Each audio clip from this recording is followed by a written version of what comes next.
कोई चिपटा जा रहा है अपनी जान दे दूंगा, ईवीएम नहीं दूंगा। और ईवीएम की मशीन एक बहुत ही बेसिक कंप्यूटर है, बहुत बेसिक, एक चिप वाला। तो इसकी हैकिंग तो वो कर सकता है जो एक हैकिंग रोकने के लिए एथिकल हैकिंग का एक कोर्स होता है। जो बच्चा उसमें जाके एथिकल हैकिंग का कोर्स शुरू ही करेगा, वो ईवीएम की मशीन हैक कर सकता है। नमस्कार, मैं ब्यूटी गिरी और आप देख रहे हैं नेशनल दस्तक। इस वक्त फिर से ईवीएम चर्चे का विषय बना हुआ है और जब भी चुनाव होता है कमोबेश ईवीएम पर जरूर चर्चा हो जाती है और ईवीएम पर जो है सवाल खड़े हो जाते हैं। और इस बार फिर से 5 राज्यों के रुझान आने के बाद ईवीएम चर्चे में आ गया है। विपक्ष का कहना है कि ईवीएम हैक हुआ है, तो वहीं सत्ता पक्ष के लोग कह रहे हैं कि विपक्ष अपने हार का ठीकरा ईवीएम पर फोड़ रहा है। इसी चीज को समझने के लिए आज हम आए हैं सुप्रीम कोर्ट के वकील महमूद प्राचा के पास। सर, क्या कहेंगे, ये जो कुछ भी चल रहा है ईवीएम को लेकर सवाल, इस पर आप क्या कहेंगे?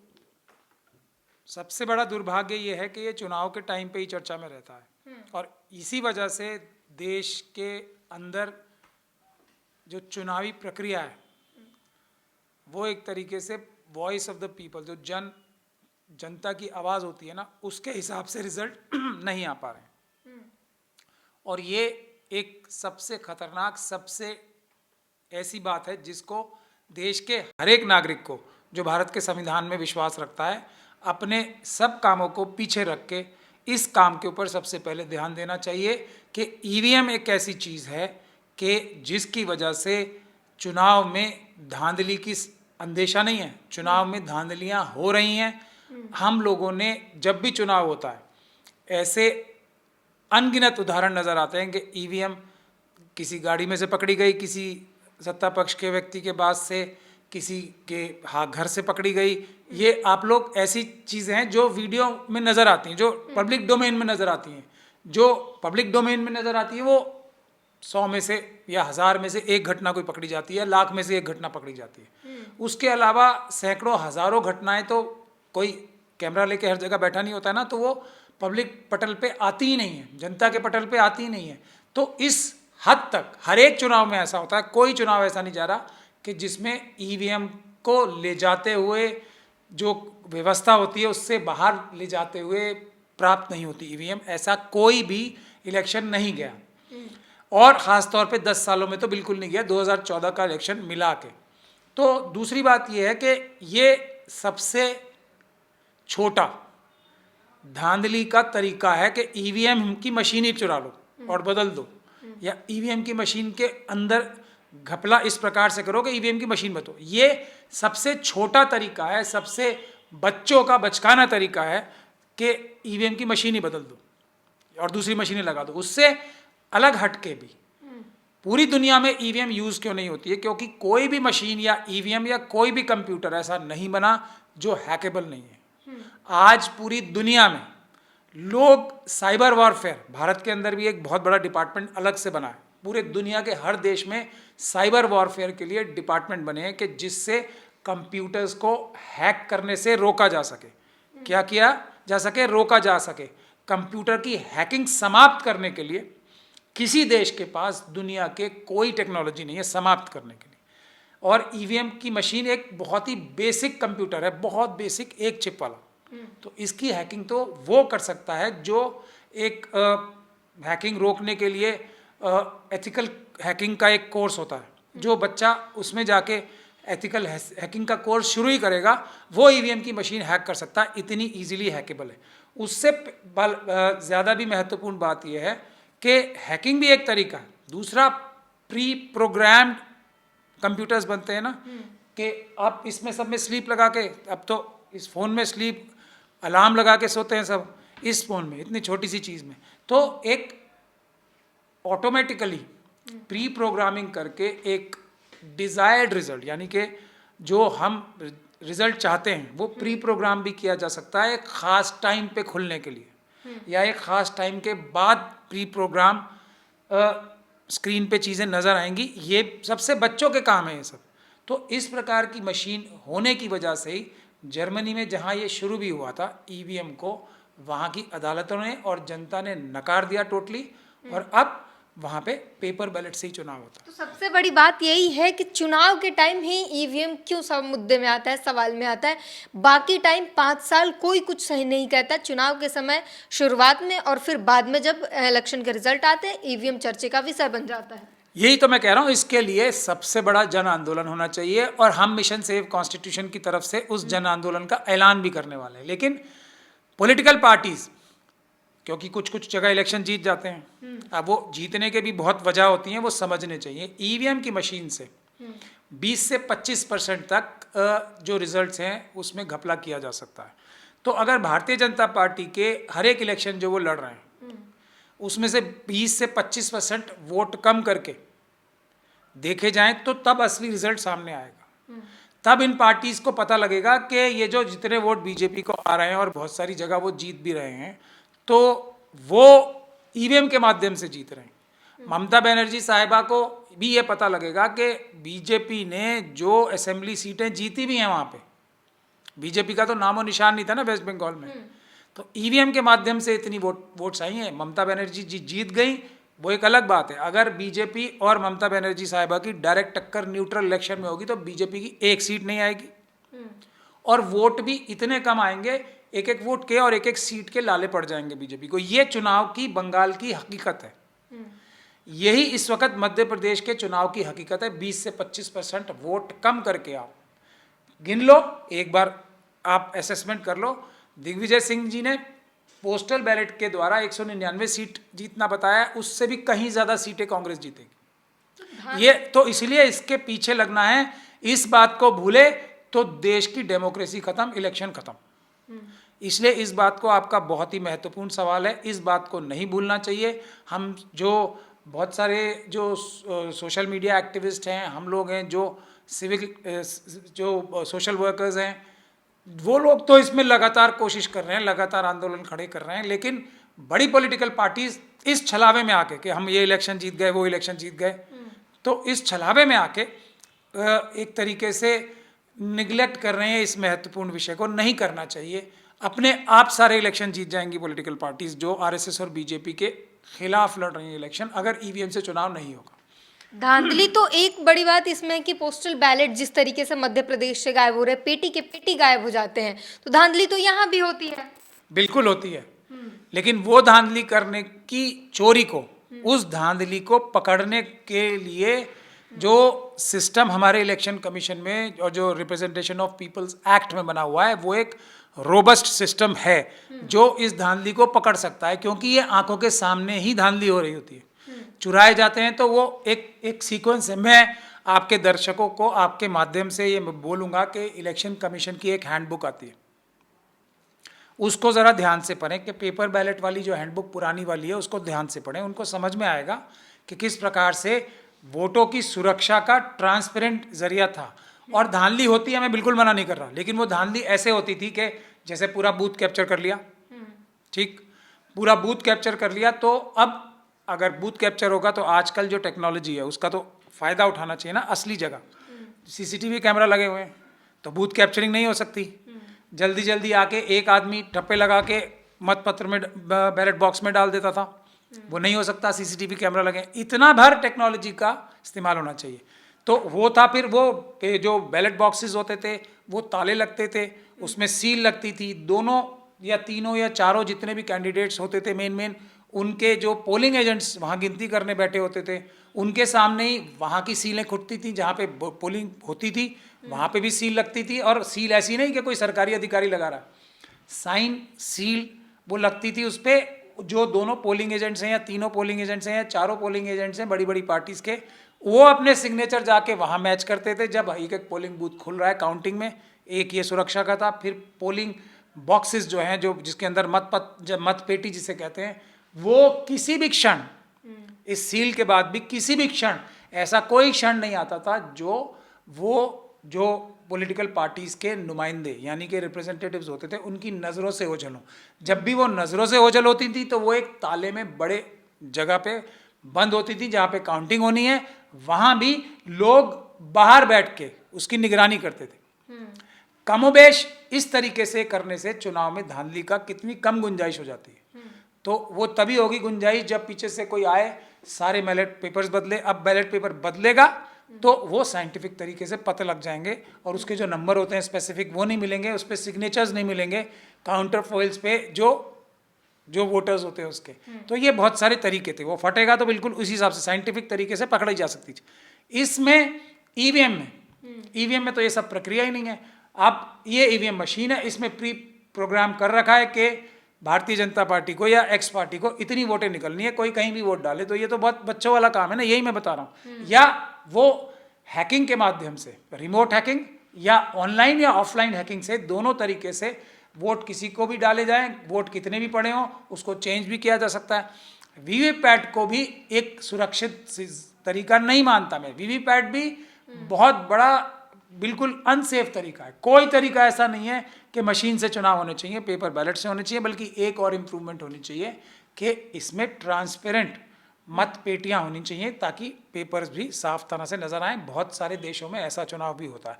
तो जो अभी भी पोलिंग एजेंट्स हैं या चुनाव की प्रक्रिया में जो लोग इन्वॉल्व हैं, तो वो देखते हैं कि ये सारी प्रक्रिया जो मत पेटियों के साथ या कागज के बैलेट के साथ होती थी, ये सारी प्रक्रिया इसके साथ भी होती है। लेकिन इसमें तो किसी को फिजिकली चुराना ही नहीं है ना, ईवीएम को तो चुराना नहीं है किसी ने, वो तो उसके अंदर ही चोरी हुई है।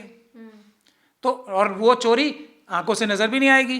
तो ये इसलिए इतना बड़ा खतरा है। इसीलिए इस बात को समझते हुए सारी पॉलिटिकल पार्टी से हम आह्वान करते हैं जो आरएसएस और बीजेपी से संबंधित नहीं है, वो हमारे साथ इस आंदोलन में जुड़ें। हम जैसे बहुत सारे जो अम्बेडकरवादी भी हैं और सोशल वर्कर्स हैं और रिटायर्ड आईएएस ऑफिसर्स की भी एक बहुत बड़ी एक संस्थाएं हैं, बहुत सारी देश भर में संस्थाएं हैं जो ईवीएम हटाओ देश बचाओ का और डेमोक्रेसी बचाओ का जो नारा लगा रही हैं, लोकतंत्र बचाओ का नारा लगा रही हैं, ईवीएम हटाओ लोकतंत्र बचाओ, उसके साथ जुड़ना चाहिए। ईवीएम हटा लें, फिर हम देखेंगे कि असली जनता की आवाज़ से चुनाव होने शुरू होंगे और इलेक्शन जीते या हारे जनता की आवाज़ से जाएंगे।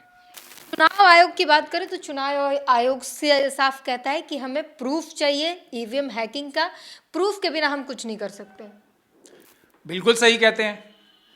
अब उसका भी मैं एग्जांपल देके बताता हूँ। चुनाव आयोग पे मैं ज़्यादा टिप्पणी नहीं करूँगा कि देश की सारी संस्थाएं, सुप्रीम कोर्ट के जजेस, चीफ जस्टिसेस और 4 जजेस भी प्रेस कॉन्फ्रेंस करके कह चुके हैं कि हम पे दबाव है। सुप्रीम कोर्ट के कई सारे चीफ जस्टिस देश में और विदेश में भी जाके बोल चुके हैं कि अब हमें बड़ी मुश्किल से काम करना पड़ता है। ये बहुत सारे चैलेंजेस हैं। और अभी जस्टिस कौल ने, अभी जो नंबर 2 जज हैं, सीनियर मोस्ट नंबर 2 जज हैं चीफ जस्टिस साहब के बाद, तो उन्होंने ये ऐसी टिप्पणी की है जो पूरी देश में कवर हुई है कि many things are left unsaid, यानी कि बहुत बातें ना कही जाने वाली होती हैं, तो उसलिए उनको कहा ना जाए तो बेहतर होता है। इसका क्या मतलब है? जो देश के सबसे दूसरे सीनियर मोस्ट सुप्रीम कोर्ट के जज हैं, तो यही मेरा कहना है। तो चुनाव आयोग तो इतनी मजबूत और इतनी पावरफुल संस्था भी नहीं है सुप्रीम कोर्ट के जजेस के बराबर। तो जो और उसकी अपॉइंटमेंट कौन करता है पूरी दुनिया जानती है, और बैकग्राउंड आप चेक कर लें और किस प्रकार की बातें चुनाव आयोग के लोग करते हैं, किस प्रकार की बातें चुनाव आयोग से रिटायर होकर लोग करते हैं। हम एक चीफ जस्टिस को देख चुके हैं जो सुप्रीम कोर्ट से रिटायर होने के फ़ौरन बाद राज्यसभा में चले गए, और यही उन्होंने बोला राज्यसभा तो बहुत छोटी सी बात है। मतलब उनको इससे भी बड़ा कोई पुरस्कार की उम्मीद थी, जो उन्होंने ये तक बोला था गोगोई साहब ने कि ये तो बहुत छोटी सी चीज़ है, इससे क्या होता है। ये उनके ऑन कोर्ट वो हैं।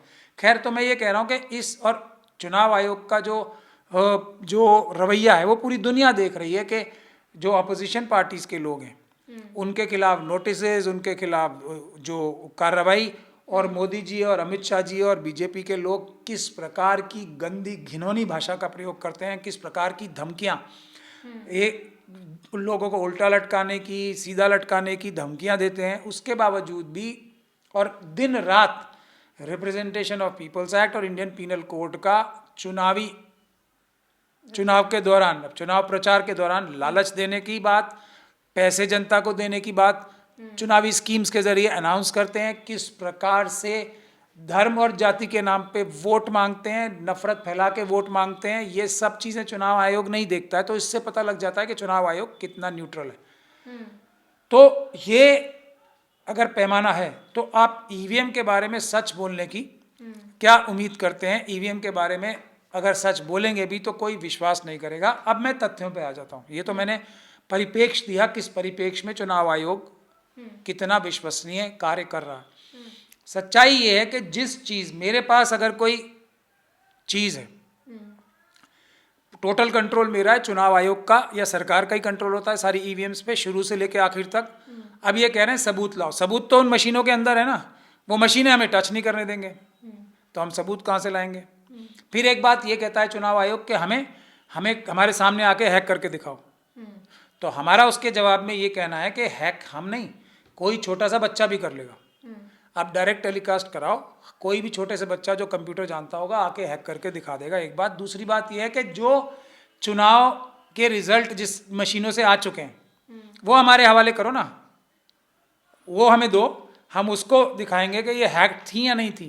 सवाल क्या है कि ये मशीन हैक हो सकती है नहीं हो सकती है, एक सवाल है। दूसरा सवाल ये है कि ये जो मशीनें जिनसे चुनाव हुआ है ये हैक थी या नहीं थी, या ये हैकिंग से भी अटके, क्या दूसरी बात है, ये प्री प्रोग्राम्ड थी या नहीं थी। तो मैं ये कह रहा हूं ना कि इस प्रकार की बातें करके एक आम नागरिक को बहकाया जा रहा है, बहकाया जाने की कोशिश करते हैं। तो जनता को इस बात पे विश्वास नहीं करना चाहिए। तीसरी बात यह है, मैं उससे भी बढ़िया आपको एग्जांपल देके समझाता हूं कि चुनाव आयोग को चाहिए, क्योंकि विश्व की सारी बड़ी बड़ी जितनी भी ये है ना बड़ी बड़ी जो देश हैं, अमेरिका है, यूरोप के सारे यूरोपियन यूनियन के देश हैं, जापान है, बहुत सारे देश हैं ऐसे बड़े बड़े और जिनकी मजबूत डेमोक्रेसीज मानी जाती हैं, उनके सामने अब। और दूसरी बात यह है कि ये आविष्कार जो ऐसी मशीन का कर लिया है हमारे देश ने, और मोदी जी की इसमें सहयोग होना ही चाहिए। और मोदी जी को बहुत सारी जो विश्व गुरु बनने का उनकी जो एक तमन्ना है जो पूरी नहीं हो पा रही, ऐसे पूरी हो जाएगी 2 मिनट में। और हमें हमारे देश को फाइनेंसिस का भी बहुत बड़ा फायदा हो जाएगा कि हमने एक ऐसी मशीन का इजाद कर लिया है कि अब अमेरिका में, यूरोप में, इंग्लैंड में सब जगह ईवीएम से चुनाव हो जाएंगे। और ईवीएम से चुनाव का फायदा मोदी जी गिनवाई देंगे कि जो भी है 2 मिनट में चुनाव हो जाते हैं, और ये है ई गवर्नेंस, जो भी बोलना है उन्हें वो बोल देंगे। तो ये जो चुनाव आयोग हैं और मोदी जी मिलकर दोनों इन सभी बड़ी डेमोक्रेसीज में और पूरे दुनिया में जहां भी मतपत्र से चुनाव हो रहे हैं वहां पे एक्सपोर्ट करने की बात करें, ये प्रेजेंटेशन करें वहां पे। अगर इनका मजाक ना उड़ाया जाए, इनको ये ना कहा जाए कि आप लोग जाओ अपने घर में जाओ, हम कोई बेवकूफ़ थोड़ी हैं, आप ही लोग बेवकूफ़ हो जो ऐसा प्रपोजल ही दे रहे हो कि ये ऐसी मशीन हमने बना ली है जो हैक नहीं हो सकती। सबसे पहले तो जिसने ये मशीन बनाई होगी उसको नोबेल प्राइज़ मिल जाता अब तक, कि हैक प्रूफ कंप्यूटर या कंप्यूटर चिप बना लिया किसी ने, तो उसको नोबेल प्राइज़ नहीं मिला। मैं इसी बात से हैरान हूँ। ये एप्पल के फ़ोन जो लोग यूज़ कर रहे हैं, एप्पल फ़ोन की सबसे बड़ी खासियत जिसके लिए वो बाकी सभी कंपनी से ज़्यादा का फ़ोन बेचते हैं वो क्या है? फीचर्स कम होने के बावजूद भी क्यों बेचते हैं? एक ही है कि ये इसमें वायरस नहीं जाता, ये हैक नहीं हो सकता फ़ोन, यही है ना। और उसको भी पेगासस के माध्यम से हैक कर लिया गया। इससे बड़ा सबूत कोई चाहिए? तो एक तो नोबेल प्राइज़ नहीं मिल रहा, मोदी जी को ले लेना चाहिए। मोदी जी तो जैसे जहाज़ उड़ा रहे थे उस दिन, जहाज़ की यात्रा का लुत्फ उठाने को उन्होंने कहा, प्रचार क्या कराया अपना कि मैं जहाज़ तेजस उड़ा रहा था, तो मोदी जी जाके कहें मैंने आज़ाद किया, नोबेल प्राइज़ जीत जाएंगे। कितना बड़ा नाम हो जाएगा मोदी जी का कि मोदी जी एक कंप्यूटर साइंटिस्ट भी हैं, सॉफ्टवेयर इंजीनियर भी हैं, तो ये काम कर लें। लेकिन अगर ये काम करने की चेष्टा डायरेक्टली इनडायरेक्टली करेंगे तो पूरी दुनिया में कैसा मजाक उड़ेगा। और जो इतना लाखों करोड़ रुपए खर्च करके अपना एक इमेज जो बनाई है ना कि मैं बहुत इंटेलिजेंट आदमी हूँ, मैं बालाकोट का जो वो होता है वायुसेना के अधिकारियों को बताता हूँ कि बादलों के पीछे से जाके बम फेंकना, और जब इस स्वीडन के जब वो आते हैं ये पनचक्की चलाने वाले लोग, तो उनको सिखाता हूँ कि हमें कोई ऐसा प्रोडक्ट बनाने की चेष्टा करो जिससे पानी भी बन जाए, बिजली भी, पता नहीं क्या क्या बोलते हैं वो।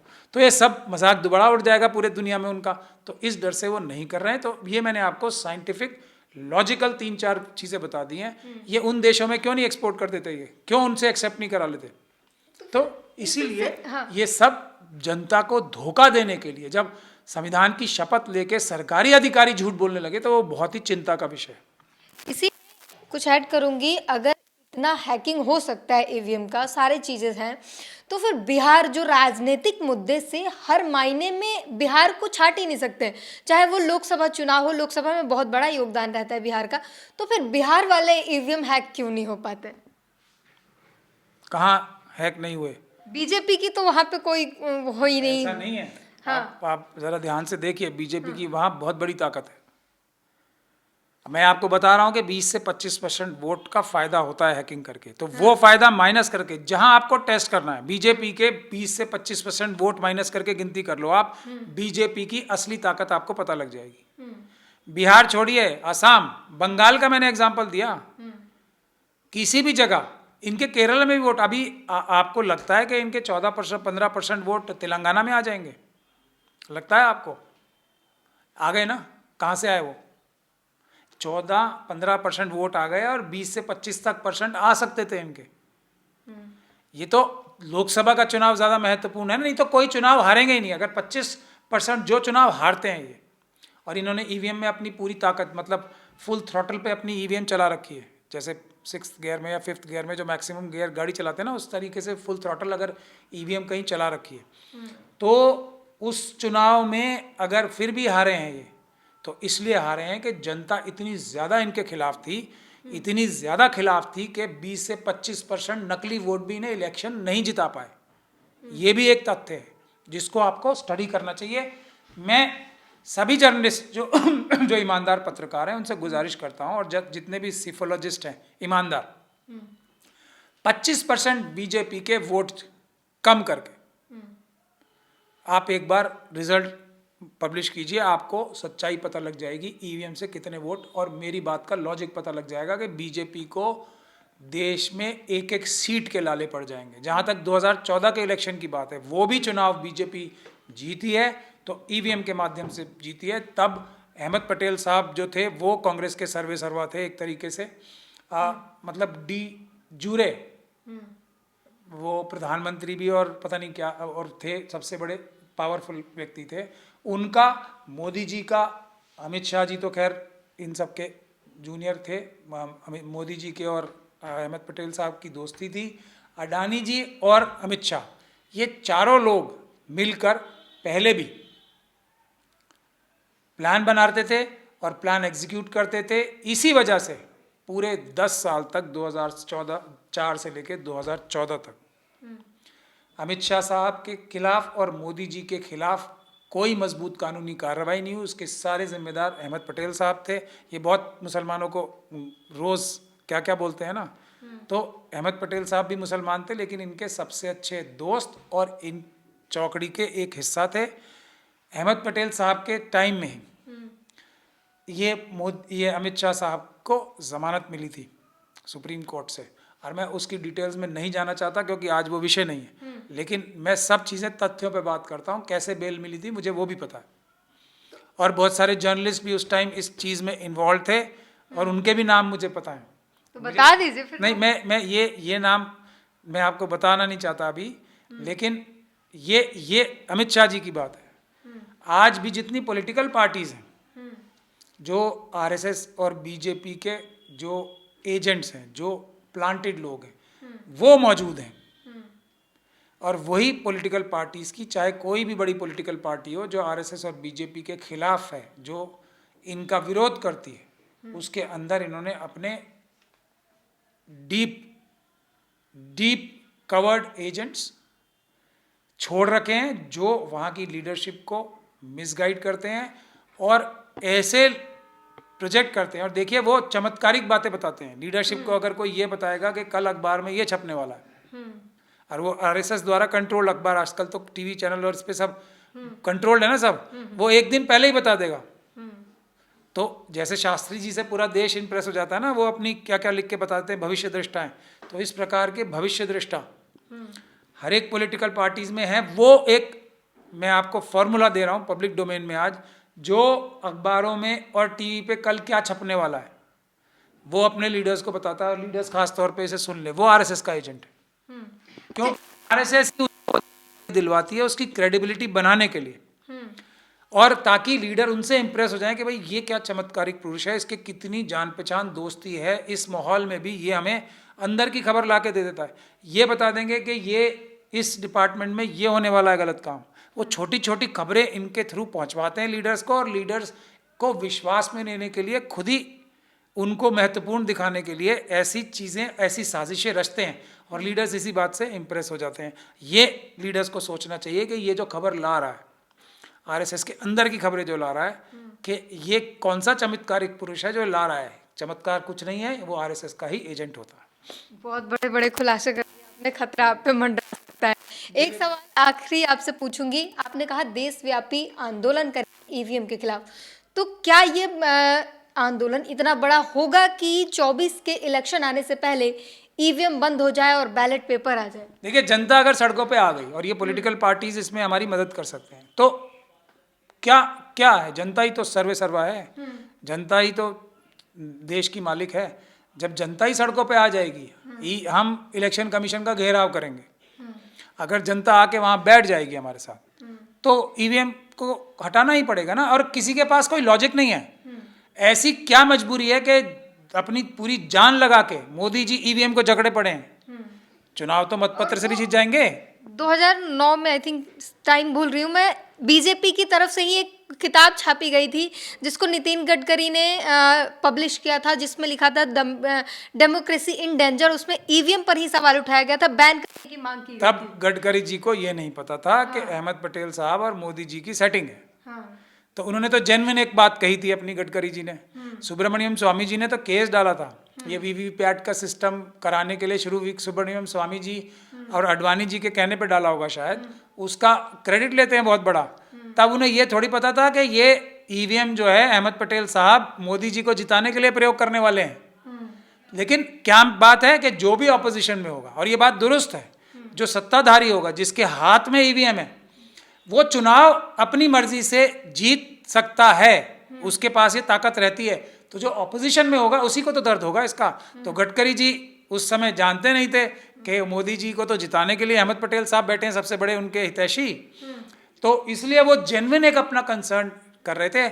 हम लोगों ने शुरू से आखिर तक ईवीएम की मुखालफत की, शुरू से लेकर आखिर तक। और ये चुनाव जब डिक्लेयर इसके रिजल्ट नहीं हुए थे, तब जब एग्जिट पोल्स आए थे जिसमें बीजेपी का एक तरीके से बिल्कुल सफाया होता नजर आ रहा था, तब भी मैंने ट्वीट किया था। आप मेरे ट्विटर हैंडल पे देख सकते हैं चाहे तो, आज भी मैं दिखा देता हूं आपको कि ये जो है ईवीएम से चुनाव धोखा है। चुनाव के रिजल्ट कुछ भी आए, चुनाव हमेशा मतपत्र से होना चाहिए, हम इसको नकारते हैं। तो ये मैं बात आज बोलूं तो बात समझ में आती है, लेकिन मैं तब भी बोल रहा हूं। तो मैं ये देखिए, ये 3 दिन पहले का मेरा ट्वीट है, देख लीजिए।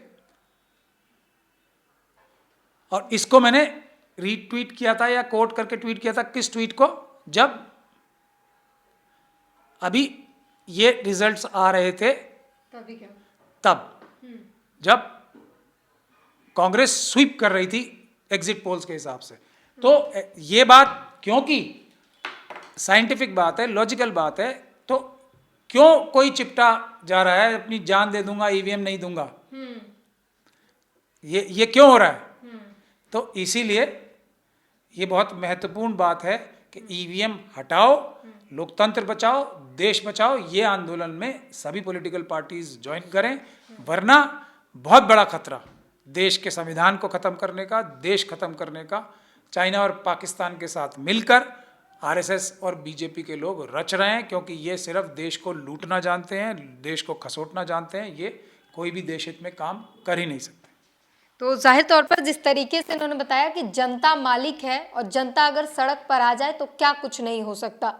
पूरी बातचीत पर अपनी प्रतिक्रिया जरूर दीजिए। कैमरामैन आशीष के साथ ब्यूटी गिरी, नेशनल दस्तक। नेशनल दस्तक की आपसे गुजारिश है कि अगर इसको बचाना चाहते हैं तो नेशनल दस्तक को सब्सक्राइब करने के लिए रेड कलर के सब्सक्राइब बटन को दबाएं, फिर बेल आइकन की घंटी दबाएं। नेशनल दस्तक को बचाने के लिए बहुत जरूरी है कि हर खबर को शेयर करें, लाइक करें, कमेंट जरूर करें।